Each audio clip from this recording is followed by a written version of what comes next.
Partner partner అన్నారు మీరు. ఆయన మా అలయన్స్ లో మాతో కలిసి ఉన్నారు. రాజకీయ పొలిటికల్ అలయన్స్ ఉంది ఆయనతోటి. అది అందుకే పార్ట్నర్ అన్న అనొచ్చా అని అడుగుతున్నా మిమ్మల్ని. ఓకే, మీ ఇష్టం. మీరు మీ రాజకీయ పదాలు ఏమైనా ఉపయోగించండి. నేనేమంటున్నా అంటే తిలక్ గారు చాలా సీనియర్ జర్నలిస్ట్, వారు చాలా రెస్పెక్టెడ్ మ్యాన్. వారి సొంత అభిప్రాయాలు వారికి ఉండొచ్చు. మీరు చిరంజీవిని అంత అవమానం చేశారు, చిరంజీవికి మద్దతు పలకలేదు అనేది వారు ప్రస్తావించారు. నేను ఒక విషయం గుర్తు చేయదలుచుకున్నాను. చిరంజీవి గారి శ్రీమతి ముఖ్యమంత్రి గారి ఇంటికి వెళ్ళి ముఖ్యమంత్రి గారి కుటుంబంతో కలిసి భోంచేశారు. ముఖ్యమంత్రి గారు ఆయనకి శాలువా కప్పారు, వీరు వారికి శాలువా కప్పారు. ఇద్దరు చాలా బ్రహ్మాండంగా ఉన్నారు. ఆ తర్వాత ఒకసారి ముఖ్యమంత్రి గారిని కలిసినప్పుడు, కొంతమంది సినిమా ప్రముఖులతోటి కలిసినప్పుడు 2 చేతులు ఎత్తి ముఖ్యమంత్రి గారికి నమస్కరిస్తూ, మీరు రాష్ట్రానికి తండ్రి లాంటి వారు, న్యాయం చేయండి అన్నారు.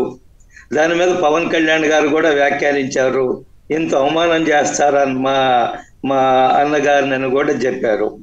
ఈరోజు చిరంజీవి గారేవి పవన్ కళ్యాణ్ గారి పార్టీలో లేరు, ఆయన జనసేనలో లేరు. ఆయన బహిరంగంగా జనసేనకు మద్దతు పలికి మా తమ్ముడికి మద్దతుగా ఉన్నాయని చెప్పిన సందర్భం అయితే లేదు. చిరంజీవి గారు కొన్ని వ్యాఖ్యలు చేశారు. వ్యాఖ్యలు ఆయన మీద పెద్ద ఎత్తున అధికార పార్టీ వాళ్ళు ట్రోల్ చేయడము, లేదా భరించలేరు కదా. అధికార పార్టీ విమర్శలు వేస్తే భరించలేరు కదా. ఎగ్జాక్ట్ గా మీకు ఇంకొక 2-3 విషయాలు కూడా ఒక్కసారి గుర్తు చేయాలి. గతంలో బాలకృష్ణ చిరంజీవికి సంబంధించిన లేపాక్షి ఉత్సవాల గురించి అనుకుంటా కొన్ని కామెంట్స్ చేశారు. ఆ తర్వాత తన తల్లిని అవమానించారు అని చెప్పి పవన్ కళ్యాణ్ ఆయనే స్వయంగా కూడా చెప్పారు. మీరు ఆ కామెంట్స్ కూడా ఒక్కసారి గుర్తు చేసుకోవాలేమో. మరి వీటన్నింటినీ తెలుగుదేశం పార్టీకి, అదే తెలుగుదేశం పార్టీకి ఆయన ఇప్పుడు చాలా దగ్గరగా ఉంటున్నారు. కాదంటే అది అప్ టు యూ. రాజకీయాల్లో చాలా సీనియర్ రాజకీయ నాయకులు ఇప్పుడు ఈ చర్చలో పాల్గొంటున్నారు. శాశ్వత మిత్రులు లేరు, శాశ్వత శత్రువులు లేరు. నేను అనేక మంది పేర్లతో సహా ఉదకరించగలను. విజయమ్మ గారిని, ముఖ్యమంత్రి గారిని ఎవరు ఏమేమి మాట్లాడారు, ఉరేయమన్నారు, బహిరంగంగా ఏమేమో మాట్లాడారు. వాళ్ళందరూ ఈరోజు జగన్మోహన్ రెడ్డి కేబినెట్ లో మంత్రులుగా ఉన్నారమ్మా. కాబట్టి ఎప్పుడో ఏదో మాట్లాడారు, ఇప్పుడు ఎందుకు కలుస్తున్నారు అనే దానికి ముఖ్యమంత్రి గారు కూడా సమాధానం చెప్పాలా. ఈ రోజు ముఖ్యులు కేబినెట్ లో ఉన్నారు, ఏం మాట్లాడారు? ధర్మాన ప్రసాద్ గారు ఏం మాట్లాడారు? కాదు ఆంజనేయ రెడ్డి గారు, పవన్ కళ్యాణ్ డిఫరెంట్ కదా అనేది ప్రశ్న. ఆయనే చెప్పుకుంటాడు, నేను నీతి నిజాయితీ లేకపోతే అసలు నేను పాలిటిక్స్ తో సంబంధం లేని వ్యక్తిని, నాకు అసలు అధికారం అవసరం లేదు, నేను ఒక సాత్వికుణ్ణి, ఇవన్నీ చెప్పుకుంటున్న వ్యక్తి నా మనసుని బాధించాయి. ఇలాంటి మాటలు మాట్లాడే రాజకీయాల్ని రాజకీయంగా చేసేవాళ్ళు, లేకపోతే మేము ప్యూర్లీ పాలిటిక్స్ అని చెప్పుకున్న వాళ్ళు వేరే. కానీ పవన్ కళ్యాణ్ డిఫరెంట్ కదా, ఆయన చెప్పుకుంటాడు ఆ విషయం.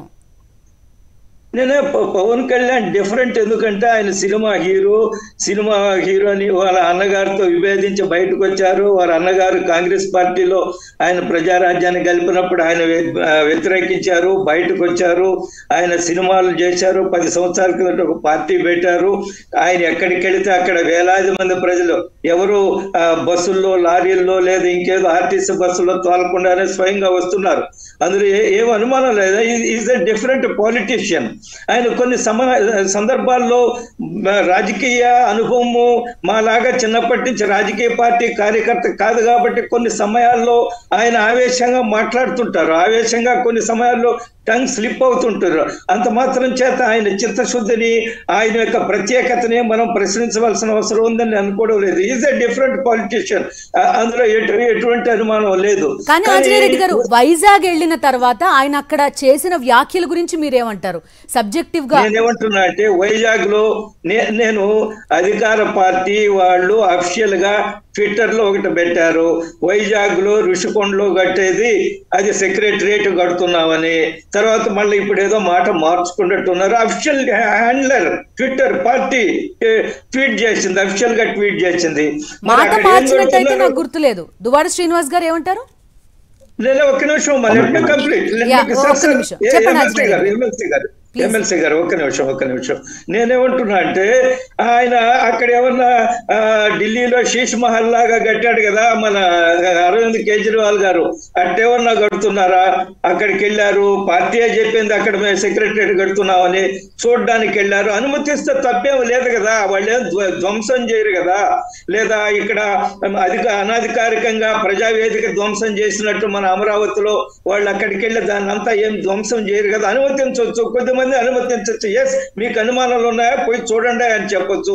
లేదా అనుమతులు ఏమున్నాయో పబ్లిక్ డొమైన్ లో పెట్టొచ్చు. దేనికోసం అది కడుతున్నారో పబ్లిక్ డొమైన్ లో కొట్టొచ్చు. ఇంత రహస్యంగా ఇంత ఎవరిని అనుమతించకుండా ఎందుకు అంత కట్టవలసిన అవసరం ఉందనేది ఎవరికైనా రహస్యంగా ఇక్కడ మొన్న ఒక 2-3 నెలలు కొన్నాళ్ల క్రితమే అనుకుంటా నారాయణ గారు వెళ్ళొచ్చారు, చూసొచ్చారు. అంత రహస్యమే ఉందండి అందులో? శ్రీనివాస్ గారు మరి ఎందుకు పవన్ కళ్యాణ్ గారిని పంపించలేదు? ఒక్క నిమిషం.